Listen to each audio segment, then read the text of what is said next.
বাবলা বন্ধন হযরতুল নাম আল্লামা লোকমান সাহেব দামাত বরকাতুল আলিয়া এরপর যে আমাদের সঙ্গে একটা গুরুত্বপূর্ণ সুহাদ নিয়ে আসছেন আমার অত্যন্ত শ্রদ্ধা ভাজন মহব্বতের কালীগঞ্জের বড় মসজিদের সম্মানিত খতিব আল্লামা লোকমান সাহেব দামাত বরকাতুল আলিয়া হযরতকে তার মূল্যবান তাকরীর পেশ করার জন্য সম্মেলন কমিটির পক্ষ থেকে সবিনয়ে অনুরোধ জ্ঞাপন করছি। হযরতের বক্তব্য প্রোগ্রামে আহ্বান করব যে সমস্ত ভাইরা এখনো পর্যন্ত রাস্তাঘাটে আছেন, চতুর্দিকে দাঁড়িয়ে আছেন, দোকানপাটে আছেন, অযথা সময় নষ্ট না করেন আমরা সকলের সম্মেলনের বিছানায় বসে যাই। এরপর যে আমাদের সামনে অত্যন্ত গুরুত্বপূর্ণ সিহাত নিয়ে আসেন আজকের এই মাহফিলের অন্যতম দাওয়াতি মেহমান প্রখ্যাত আলেম হযরতুল আল্লামা লোকমান সাহেব দামাত বরকাতুল আলিয়া খতিব কালীগঞ্জ বড় মসজিদ দক্ষিণ কেরানীগঞ্জ ঢাকা।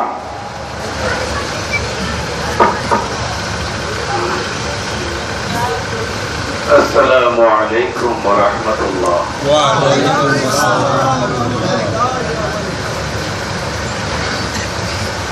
الحمد لله نحمده ونستعينه ونستغفره ونؤمن به ونتوكل عليه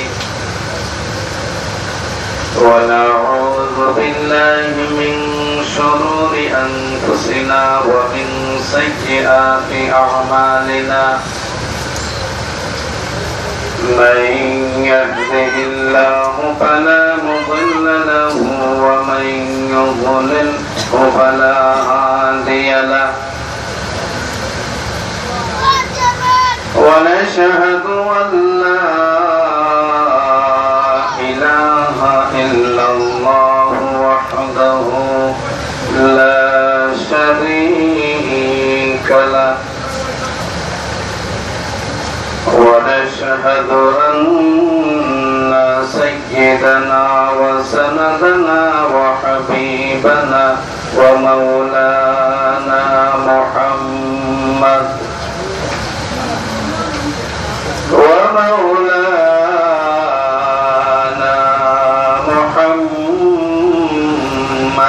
عبده ورسوله صلى الله تعالى عليه وعلى آله وأصحابه وأزواجه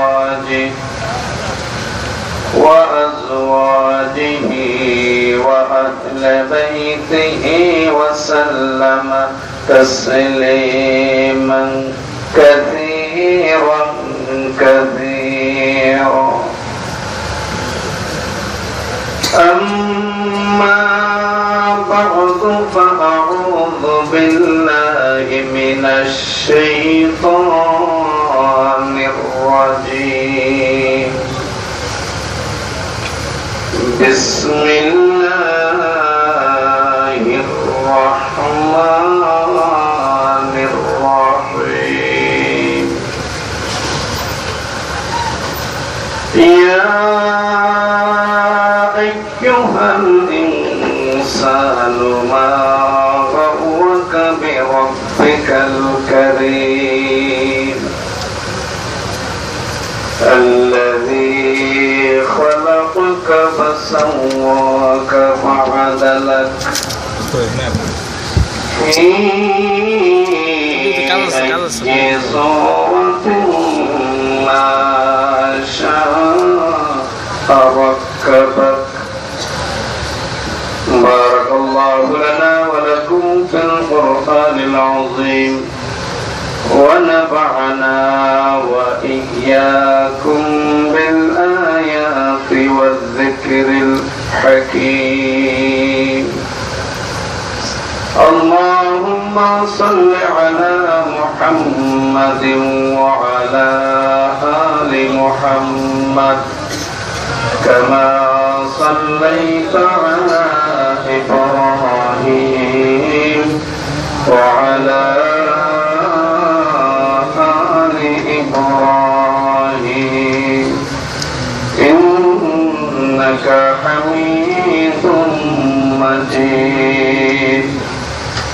اللهم بارك على محمد وعلى آل محمد كما باركت على إبراهيم وعلى آل إبراهيم إنك حميد مجيد. يا رب صل وسلم دائما أبدا على حبيبك ونبيك خير الخلق كلهم. هو الحبيب الذي ترجى شفاعته لكل هول من الأهوال مقتحم. بلغ العلا بكماله كشف الدجى بجماله حسنت جميع خصاله. صلوا عليه بلغ العلا بكماله كشف الدجى بجماله حسنت جميع خصاله. صلوا عليه. رہ گئی ہے رسم ادا روح بلالی نہ رہی. فلسفہ رہ گیا تلقین غزالی نہ رہی. بلغ العلا بكماله كشف الدجى بجماله حسنت جميع خصاله. صلوا عليه. نهاية قابل احترام معزز علماء کرام সম্মানিত সুধী মণ্ডলী উপস্থিত সর্বস্তরের মুসলমান ভাই সব পর্দার আড়ালের সম্মানিত মা ও বোনেরা, মহান রব্বুল আলামিনের দরবারে অসংখ্য অগণিত শুকরিয়া আদায় করছি, যিনি নূর সুপার মার্কেট ব্যবসায়ী ভাইদের উদ্যোগে আয়োজিত আজকের এই ওয়াজ ও দোয়ার মাহফিলে আমাদের সকলকে উপস্থিত হওয়ার তৌফিক দান করেছেন। এজন্য আন্তরিকভাবে কালিমাতুশ শুকর উচ্চারণ করি, সকলেই বলি আলহামদুলিল্লাহ। এই জায়গায় গত বছর মাহফিল হয়েছিল। গত বছর প্রধান মেহমান ছিলেন বিশ্বনন্দিত মুফাসসিরে কোরআন, মুনাজিরে আহলে হক, ঐতিহাসিক নেত্রকোনা বাহাসের বিজয়ী বীর, খাঁটি আহলে সুন্নাত ওয়াল জামাতের ভাষ্যকার আল্লামা নুরুল ইসলাম ওলি ফরিদা দামাত বারাকাতুহু। এছাড়া আরো অনেক উলামায়ে কেরাম ছিলেন। এবছরও মাশাআল্লাহ আল্লাহ পাকের অশেষ মেহেরবানি, যারা অতিথি হয়ে আসছেন তাদের মধ্যে কেবল আমি নগণ্য অধম, তাছাড়া যাদের বয়ান আজকে আপনারা শুনবেন এক একজন বাংলাদেশের ইসলামিক স্কলার্স, অনেক সুপণ্ডিত, ইসলাম সম্পর্কে অগাধ পাণ্ডিত্য যাদের আছে, এমন মহান ব্যক্তিরা আজকে এখানে আসবেন। বিশেষ করে আমার উস্তাদ, বুখারীর উস্তাদ শাইখুল হাদিস আল্লামা আজিজুল হক রাহমাতুল্লাহ আলাইহি সুযোগ্য সন্তান, বাপ কা বেটা শাইখুল হাদিস আল্লামা মামুনুল হক দামাত বারকাতুহু হুজুর রাস্তায় আছেন, কিছুক্ষণের মধ্যেই আমাদের মাঝে এসে পৌঁছে যাবেন। আরো যারা আসবেন সবাই যোগ্য যোগ্য আলেম, তাদের কাছ থেকে আপনারা গুরুত্বপূর্ণ বয়ান শুনবেন।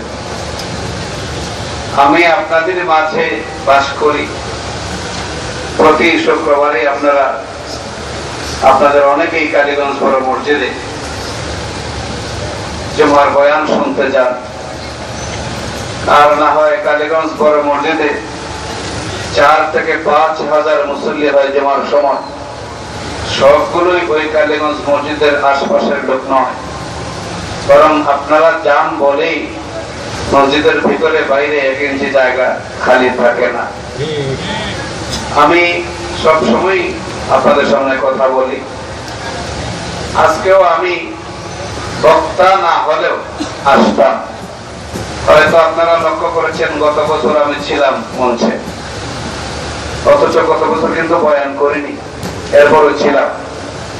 এই কালীগঞ্জের আশপাশে যে কোনো জায়গায় হকপন্থী ওলামায়ে কেরাম যদি আসেন, আর আমি যদি শুনি এবং আমার সুযোগ থাকে, আমি কখনো তা মিস করি না, অংশগ্রহণ করার চেষ্টা করি। ঠিক তেমনি ভাবে এই কালীগঞ্জ শুধু নয়, গোটা কেরানীগঞ্জের ভিতরে কোন নাস্তিক, মুরতাদ, ভণ্ড, এই সমস্ত কুলাঙ্গারের কোন সংবাদ যদি আমার কানে যায়, আর এর পক্ষে যদি তৌহিদি জনতা গর্জে ওঠে, তৌহিদি জনতার ওই মিছিলে আমি অদম গুনাহগার চেষ্টা করি শরীর থাকার। সুতরাং আজকে আমি এখানে বয়ান না করলেও চলতো, তারপরেও শ্রদ্ধেয় খতিব, নূর মার্কেট জামে মসজিদের দীর্ঘদিনের খতিব, বিশিষ্ট আলেমে দ্বীন, মুফাসসিরে কুরআন, ইসলামী চিন্তাবিদ হযরত মাওলানা আব্দুল্লাহ আল মামুন দামাত বারকাতুহু যেহেতু মহব্বত করে কথা বলার সুযোগ দিয়েছেন, আমি আন্তরিকভাবে ওনাকে ধন্যবাদ জানাই। সাথে সাথে বাদ মাগরিব আপনারা যারা এসে বসেছেন, আপনাদেরকে আন্তরিক মোবারকবাদ।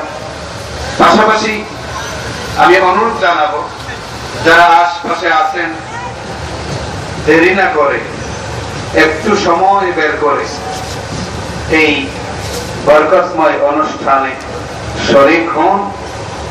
ইনশাআল্লাহ হকপন্থী ওলামায়ে কেরামের এই মজলিসে অংশগ্রহণ করার মাধ্যমে কেউ কোনোদিন ঠকে নাই, আমার যতটুকু বিশ্বাস আপনারাও ঠকবেন না। আর এই মুহূর্তে হকপন্থী ওলামায়ে কেরামের মজলিসে উপস্থিত হওয়া, আমি তো মনে করি প্রত্যেক খাঁটি ইমানদারের শুধু নৈতিক দায়িত্বই নয়, বরং এটা ফরজ। কারণ যখন এই কালীগঞ্জের আশপাশে ভণ্ড দেওয়ানবাগী, কুফরি মতবাদ সম্বলিত বিভিন্ন পোস্টার লাগানো হয়, শিরকি মতবাদ সম্বলিত বিভিন্ন পোস্টার লাগানো হয়, বিভিন্ন ভ্রান্ত মতবাদ প্রচার করা হয়, এমন এরিয়াতে হকপন্থী ওলামায়ে কেরামের এই মজলিসে প্রত্যেক ইমানদারের হাজির হওয়া আমার তো মনে হয় আজকের জন্য সবচেয়ে বড় জিহাদ। সুতরাং আমি আপনাদেরকে সঙ্গে নিয়ে এখনো যারা আসেন নাই, অনুরোধ জানাবো, হকপন্থী ওলামায়ে কেরাম, হক্কানি ওলামায়ে কেরাম দেওবন্দি উলামায়ে কেরাম, মাযহাবী উলামায়ে কেরাম, তাদের প্রতি মহব্বত যাদের আছে, আমি অনুরোধ করব অতি শীঘ্রই আপনারা এই প্যান্ডালের ভিতরে, এই মাহফিলের ভিতরে চলে আসবেন। এই অনুরোধটুকু আমি অধম বিনীতভাবে আপনাদের বরাবরে জানাচ্ছি। আল্লাহ পাক সকলকে আসার তৌফিক দান করুন। আমিন। আমি আপনাদের সামনে আল্লাহর পবিত্র কালামের শেষ পারা 30 পারা থেকে সূরা ইনফিতারের দুটি আয়াতে কারিমা তেলাওয়াত করেছি, 6 এবং 7 নম্বর আয়াত। এই দুটি আয়াতকে সামনে রেখে সংক্ষিপ্ত আকারে কিছু কথা আপনাদের সামনে বলার চেষ্টা করব, যদি মাওলাই করিম আমাকে তৌফিক দান করে। আমি যে আয়াতে কারিমা আপনাদের সামনে তেলাওয়াত করেছি, এই আয়াতগুলোর মধ্যে আল্লাহ পাক রব্বুল আলামিন বলেন, ইয়া আইয়ুহান নাস, হে মানব মণ্ডল, হে মানুষেরা, হে ইনসানেরা, মা গররাকা বিরাব্বিকাল কারীম, কোন জিনিস তোমাদেরকে তোমাদের রবের, তোমাদের দানশীল রবের কাছ থেকে বিভ্রান্ত করে দিল? তোমাদের মহামহিম দয়ালু প্রভু আল্লাহ সুবহানাহু ওয়া তাআলা থেকে তোমাদেরকে কোন সে জিনিস বিভ্রান্ত করে দিল, গাফেল করে দিল, দূরে সরিয়ে দিল? الذي خلقك فسواك فعدلك, যিনি তোমাদেরকে সৃষ্টি করেছেন অতঃপর সুবিন্যস্ত ও সুষম করেছেন। ফি আইয়ি সূরাতিন মা শাআ রাক্কাবাক,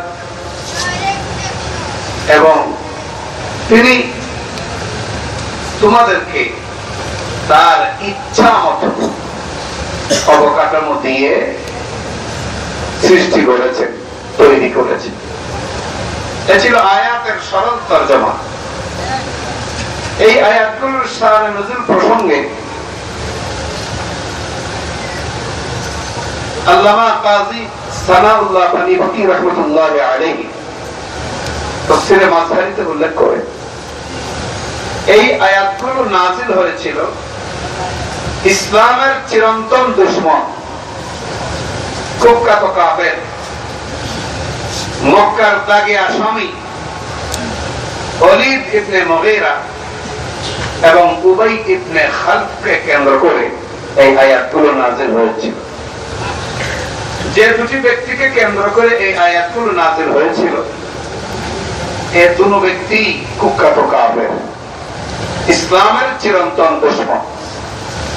মুহাম্মদ সাল্লাল্লাহু আলাইহি ওয়াসাল্লামের নামটা কোনোভাবেই বরদাস্ত করতে পারত না।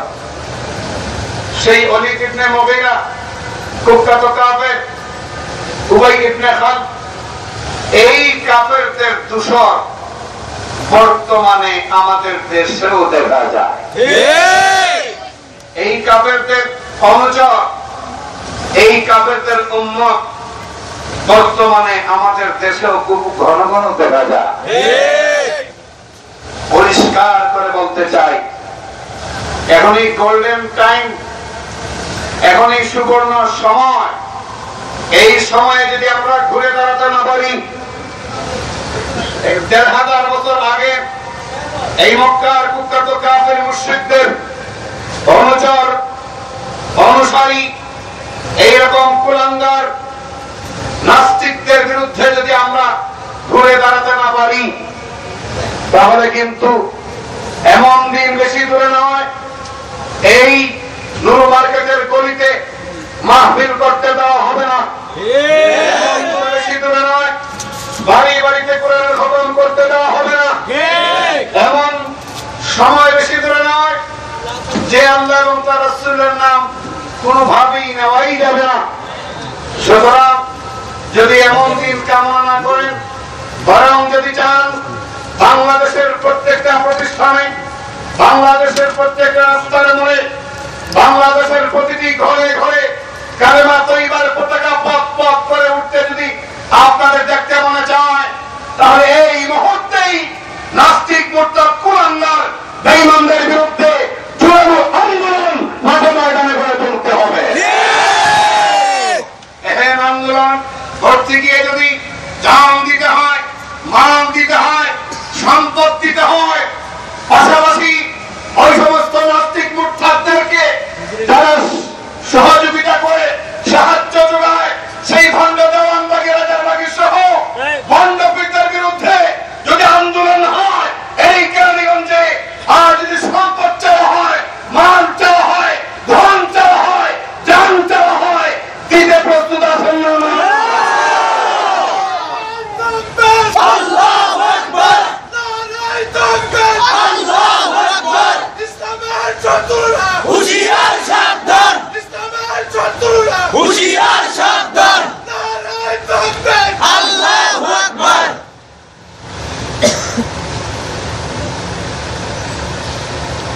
এই ওলীদ ইবনে মুগীরা আর উবাই ইবনে খালদ, এই দুটাই খুবই মারাত্মক দুশমন ছিল ইসলামের। রাসূল করিম সাল্লাল্লাহু আলাইহি ওয়াসাল্লামের সামনে এসে এই বেয়াদবগুলি বলতে শুরু করলো, হে মুহাম্মদ সাল্লাল্লাহু আলাইহি ওয়াসাল্লাম, তোমার ধর্ম ইসলাম আর তোমার ধর্মীয় কিতাব কোরআন, এগুলোর কথা না শোনা যদি অপরাধ হয়, তাহলে সেই অপরাধের জন্য যে কোনো শাস্তি মাথা পেতে আমরা গ্রহণ করতে প্রস্তুত আছি। যদি এমনটাই হয়, তাহলে তোমার আল্লাহ আমাদেরকে কেন শাস্তি দেয় না? যদি তোমার আল্লাহর বিরোধিতা করা, ইসলামের বিরোধিতা করা, কোরআনের বিরোধিতা করা, তোমার বিরোধিতা করা অপরাধী হতো, তাহলে তোমার আল্লাহ আমাদেরকে শাস্তি দিত। সুতরাং এগুলো কোনো অপরাধ নয়, বরং তোমার বিরোধিতা করাটাই হবে বাপ দাদার প্রাণের দাবি। এই আওয়াজে নাউজুবিল্লাহ বললে আশপাশের যে সমস্ত ভণ্ডপীরদের কুলাঙ্গাররা আছে, এরা সতর্ক হবে না। উচ্চ কণ্ঠে বলুন নাউজুবিল্লাহ। যখন এরকম বেয়াদবি করতে শুরু করলো, তখন মহান রব্বুল আলামিন তাদের এই কথার জবাবে, তাদের এই উদ্যত্ততার জবাবে, তাদের এই বেয়াদবির জবাবে তেলাওয়াতকৃত আয়াতগুলো আল্লাহ পাক তখন নাযিল করেন। ইয়া আইয়ুহাল ইনসান মা গাররাকা বিরাব্বিকাল কারীম।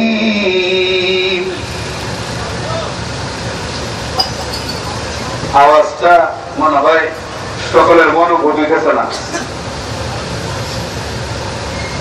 ইয়া আইয়ুহাল ইনসান, হে মানব মণ্ডলী, হে মানুষেরা, মা গাররাকা বিরাব্বিকাল কারীম, কোন জিনিস তোমাদেরকে তোমাদের দানশীল প্রভু থেকে বিভ্রান্ত করে দিল, দূরে সরিয়ে দিল, অথচ তিনি তোমাদেরকে সৃষ্টি করেছেন। শুধু সৃষ্টি করেন নাই, তিনি সৃষ্টির ক্ষেত্রে নৈপুণ্যতার পরিচয় দিয়েছেন, সুবিন্যস্ত ভাবে সৃষ্টি করেছেন এবং সুষম করে তোমাদের অবকাঠামো তৈরি করেছেন।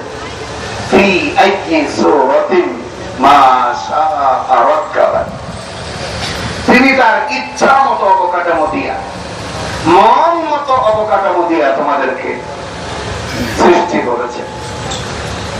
কথাগুলো শুনতেছেন, বলুন আল্লাহর এই কথাগুলো কত পার্সেন্ট সঠিক? কত পার্সেন্ট সঠিক? আমাদের রবকে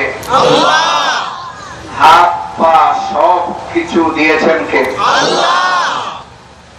আল্লাহ যদি ইচ্ছে করতেন মানুষ না বানাইয়া শুকর, বানর, গরু, ছাগল বানাইতে পারতেন?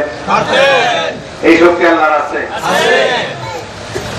তাহলে আল্লাহ এগুলো না বানাইয়া আমাদেরকে মানব কোলে জন্ম দিয়ে শ্রেষ্ঠত্ব দান করেছে। আমাদেরকে আল্লাহ পাক শ্রেষ্ঠত্ব দান করেছে। আল্লামা শামসুল হক ফরিদপুরি রাহমাতুল্লাহি আলাইহি তিনি তার হাসানি তাফসীরে উল্লেখ করেন, এই যে শ্রেষ্ঠত্ব, এই শ্রেষ্ঠত্বটা দুই প্রকার। কয় প্রকার? দুই প্রকার। দুই প্রকার। এক প্রকার শ্রেষ্ঠত্ব, এটাকে বলা হয় অর্পিত শ্রেষ্ঠত্ব। আরেক প্রকার শ্রেষ্ঠত্ব, সেটা হলো অর্জিত শ্রেষ্ঠত্ব। অর্পিত আর অর্জিত বানানগুলো বুঝতেছেন তো? একটা হলো অর্পিত শ্রেষ্ঠত্ব আর একটা হলো অর্জিত শ্রেষ্ঠত্ব। অর্পিত শ্রেষ্ঠত্ব হলো যেটা আল্লাহ পাক রব্বুল আলামিন দয়া করে দান করেছেন, এর মধ্যে কারো কোনো হাত নাই। যেমন হাত, পা, নাক, জ্ঞান, বুদ্ধি, এগুলো কে দিয়েছেন? আল্লাহ। আর কি কারো কোনো এর মধ্যে দখল আছে? না। কোন পীর সাহেবের? না। কোন মহান ব্যক্তি? না। কারো দখল নাই। এগুলো সম্পূর্ণ আল্লাহর ইচ্ছাধীন, আল্লাহ পাক দয়া করে দান করে। এটা মানুষের উপর আল্লাহ পাক অর্পণ করে। আরেকটা শ্রেষ্ঠত্ব হলো অর্জিত শ্রেষ্ঠত্ব।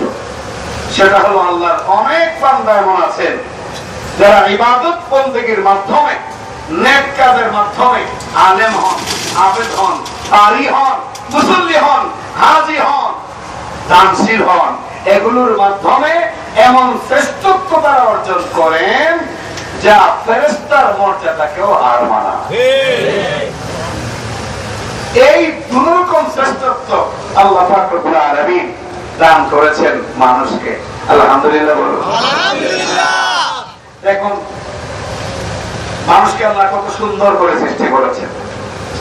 হাতটা হাতের জায়গায়, পাটা পার জায়গায়, নাকটা নাকের জায়গায়, মাথাটা মাথার জায়গায়। একটু চিন্তা করে দেখুন, হাতের 5টা আঙ্গুল দেখতেছেন তো? এই 5টা আঙ্গুল কি সমান? না। না 5টার 5 ধরনের 5 রকম ক্যাটাগরি। কাটিং কয়টা? 5টা। এই 5টার কাটিং 5 রকম। কাটিং 5 রকম না রেখে যদি এক রকম দিতে উপায়টা কি হতো? ভাত খাইতে গিয়ে শুধু হাতাইতেন, মুখে ভাত উঠতো না। যেকোনো কাজ, যেকোনো জিনিস ধরতে গেলে শুধু ধরতে নেই, শক্তি পেতেন না।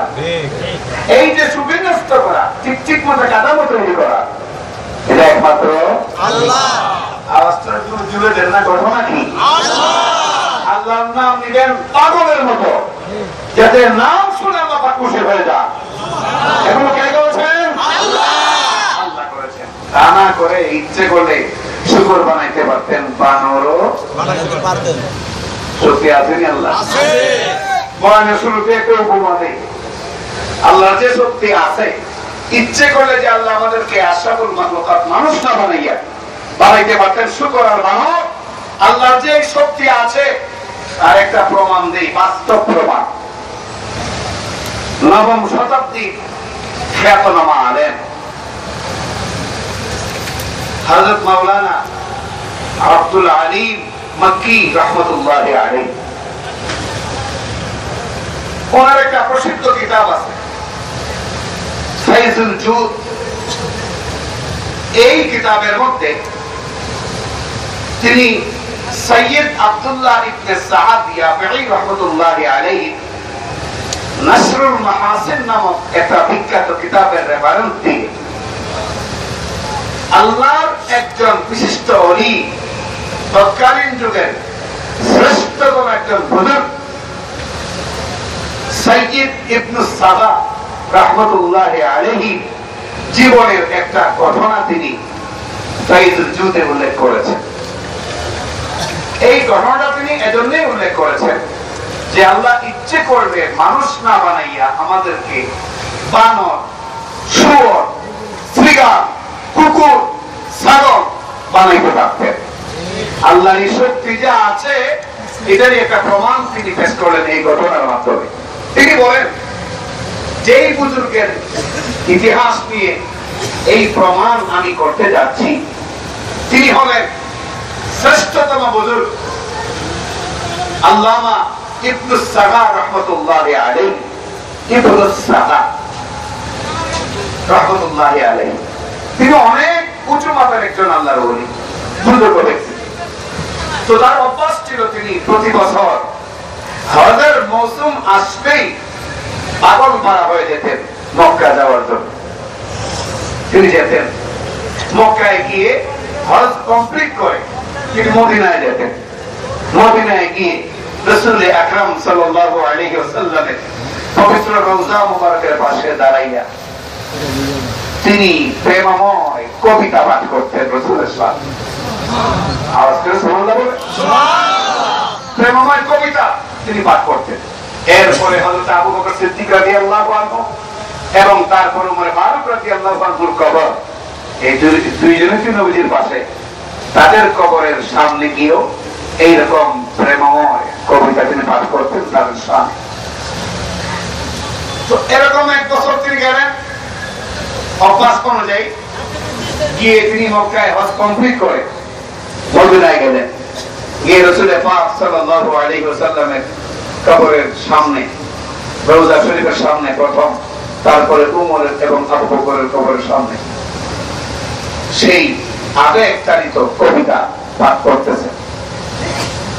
এমন সময় একটা লোক এসে তাকে বলল, হে আল্লাহর বান্দা, মেহেরবানি করে আপনি আজকে আমার বাড়িতে দাওয়াত কবুল করে মেহমানদারি গ্রহণ করে। তো তিনি তো আল্লাহর ওলি, সাথে সাথে জগৎ বিখ্যাত আলেম, সরলতা, ভদ্রতা, সর্বোপরি রাসূলের সুন্নাত অনুসরণ করতে গিয়ে সরল ভাবে তিনি দাওয়াতটা কবুল করলেন। মূলত যে ওনাকে দাওয়াত দিল সে ছিল কট্টরপন্থী রাফেজি শিয়া। রাফেজি শিয়া নামে একদল ধোঁকাবাজ নামধারী মুসলমানের অস্তিত্ব দুনিয়াতে আছে। মূলত এরা মুসলমান নয়, এরা পরিষ্কার কাফের। এই পৃথিবীর সমস্ত ওলামায়ে কেরাম একমত রাফেজিরা কাফের। এই রাফেজি শিয়ারা রাসূল করিম সাল্লাল্লাহু আলাইহি ওয়াসাল্লামের অনেক দুষ্কৃতি আবিষ্কার করেছে। সাথে সাথে এরা হযরত আবু বকর এবং উমরের সাংঘাতিক রকমের দুশমন। উমর এবং আবু বকরের নাম শুনলেই ওদের গা জ্বলে ওঠে। আমাদের সমাজের কিছু সাহাবা বিদ্বেষী লোক আছে, আছে না নাই? সাহাবায়ে কেরামের সাথে দুশমনি রাখে, সাহাবায়ে কেরামের সাথে দুশমনি রাখে মুসলমান দাবি করার কোনো সুযোগ নাই। আমার পাড়ের ভাইরা, এই রাফেজি সাহাবায়ে কেরামের দুশমন ছিল, বিশেষ করে হযরত আবু বকর সিদ্দিক রাদিয়াল্লাহু তাআলা আনহু আর হযরত ওমর ফারুক রাদিয়াল্লাহু আনহু খুব চরম দুশমন ছিল। হযরত ইবনে সাবা ইয়ামানি রাহমাতুল্লাহি আলাইহি যখন রাসূলের শানে এবং আবু বকর ওমরের শানে তাদের রওজার পাশে দাঁড়িয়ে যখন কবিতা পাঠ করতেছেন, তার বরদাস্ত হয় নাই, ষড়যন্ত্রমূলক দাওয়াত করলো। আর এই আল্লাহর ওলি নবীর সুন্নাত হিসাবে দাওয়াত কবুল করে তার বাড়িতে গিয়ে বসতেন। যেই মাত্র তিনি বাড়িতে গিয়ে বসলেন তার বাড়িতে, সাথে সাথে আগে থেকেই পূর্ব পরিকল্পিত সবকিছু, যেই মাত্র তিনি ঘরে ঢুকলেন কয়েকজন লোক তাকে ঝাপটে ধরলো, জোরপূর্বক মুখ থেকে জিহ্বা টেনে বের করে এই জিহ্বাটা কেটে ফেললো। সাহাবাদের জন্য আপনাদের মনে কি দরদ নাই? এত বড় সাংঘাতিক রকমের একটা কথা শোনার পরও নাউজুবিল্লাহর ভলিউম এত কমাচ্ছেন, তার কারণ কি? আমার প্রাণের ভাইরা, জিহ্বাটা কেটে এই বুজুর্গের হাতেই দিল, যার জিহ্বা কাটলো তার হাতেই দিয়ে বলল, যাদের প্রশংসা করেছো তাদেরকে গিয়ে বলো তারা তোমার জিহ্বা যেন ঠিক করে দেয়। আল্লামা ইবনে সাফায়ামনি রাহমাতুল্লাহি আলাইহি এই জিহ্বাটা, কাটা জিহ্বাটা হাতে নিয়ে তিনি চলে আসলেন। রাতে তিনি নিজের কামরায় ঘুমালেন। আমার বোনের ভাইরা, ঘুমানোর পরে দেখেন স্বপ্ন যুগে মুহাম্মাদুর রাসূলুল্লাহ সাল্লাল্লাহু আলাইহি ওয়াসাল্লাম তার কামরার মধ্যে হাজির। সুবহানাল্লাহ।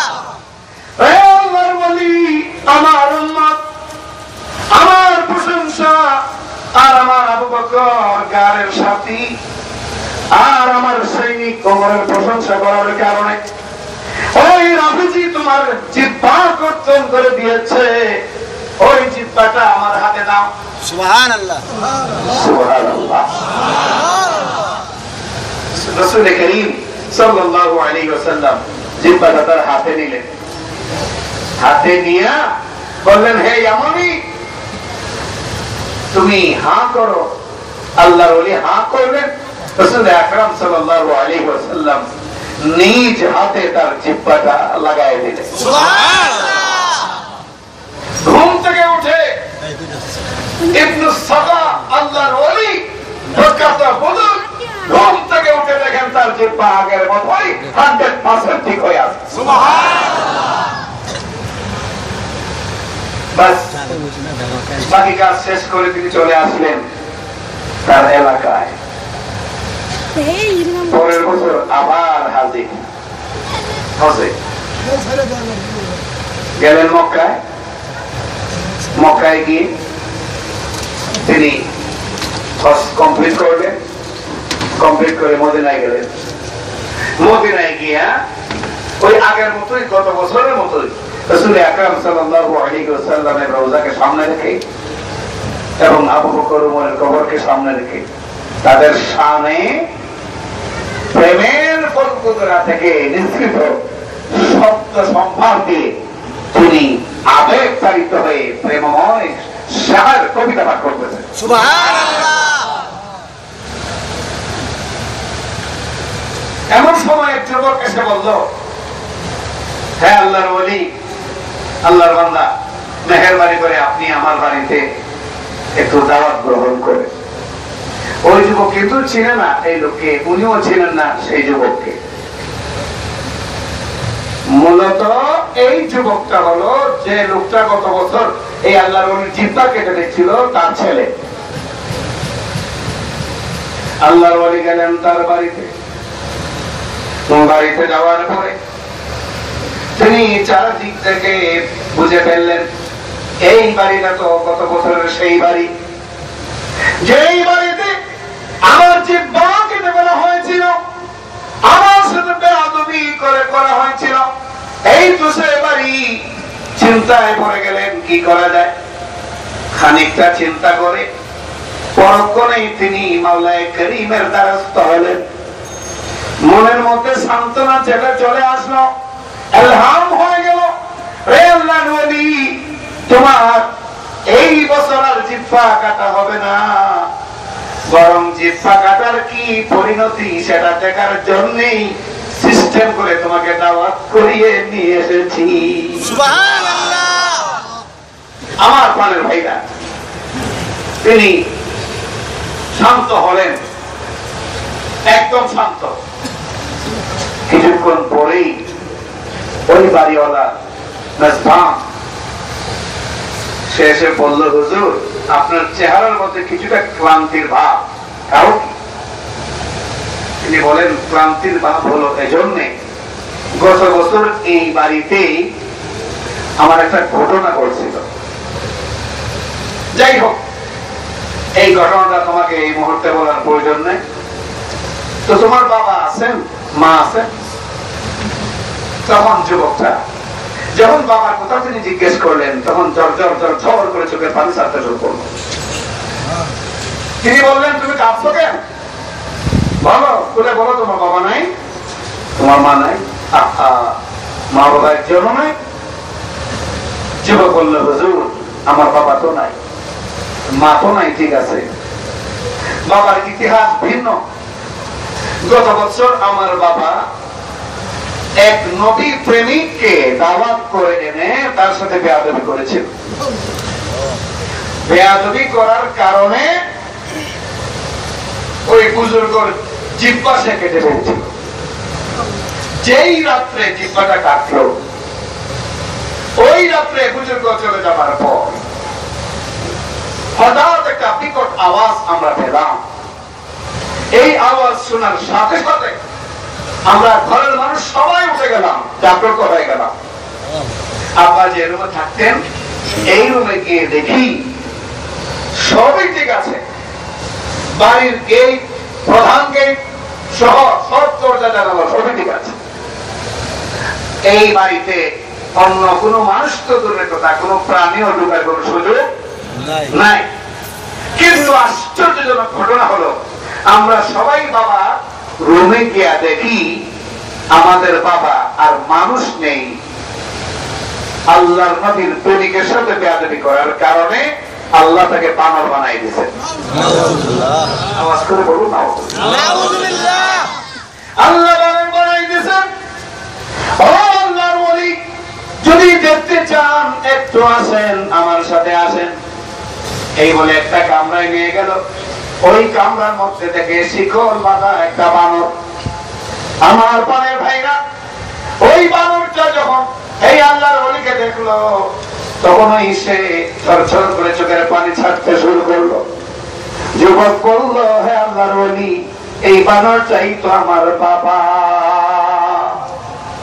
এই বানরটাই আমার বাবা। রাসূলের আশিকের প্রেমিকের সাথে বেয়াদবি করার কারণে আল্লাহ থেকে বানর বানাই দিয়েছেন। আমরা পরিষ্কার বলতে চাই, এই দেশের হকপন্থী মুসলমানেরা শুনো না আল্লাহ নবীর খাঁটি প্রেমিক, ঠিক কিনা বলো? এদের সাথে যদি বেয়াদবি করা হয়, এই বেয়াদবির অংশে কোন নাস্তিক মুরতাদ থাকো আর ভণ্ড পীরেরা থাকো, পরিণতি ইনশাআল্লাহ এই বাংলার জমিনে ভালো হবে না। বিশ্বাস করেন তো আপনারা? আমার পারে ভাইরা, এরপর আল্লাহর ওলি বললেন, বাবা রে, গত বছর তোমার বাবা যেই লোকের জিহ্বা কাটছে, সেই লোক তো আমি নিজে, আমারই জিহ্বা কাটা হয়েছিল। আল্লাহ রাসূল সাল্লাল্লাহু আলাইহি ওয়াসাল্লাম স্বপ্ন যুগে এই জিহ্বা আল্লাহর হুকুমে তিনি ভালো করে দিয়েছেন। এই যে ঘটনা আপনাদের সামনে পেশ করলাম, এই সমস্ত ঘটনা হলো রাসূলের মুআজিজা, রাসূলের মুআজিজা। অথচ রাসূলের এই গুরুত্বপূর্ণ মুআজিজা গুলির ব্যাপারে আমাদের সমাজে লামাযহাবী নাম ধারণকারী, তথাকথিত আহলে হাদিস নামধারী কিছু মুসলমান আছে, এগুলো পরিষ্কার অস্বীকার করে। এগুলো তো তারা মানেই না, এগুলো বর্ণনা করাকে তারা কুফরি মতবাদ বলে। এগুলো তো মানেই না, বরং এগুলো যে সমস্ত কিতাবের মধ্যে আছে, এই সমস্ত কিতাবগুলিকে ভ্রান্ত আকীদার লোকের কিতাব বলে অভিহিত করে। নাউযুবিল্লাহ বললেই শুধু দায়িত্ব শেষ হবে না, শুধু নাউযুবিল্লাহ বললেই দায়িত্ব শেষ হবে না। এই মার্কেট এরিয়াতে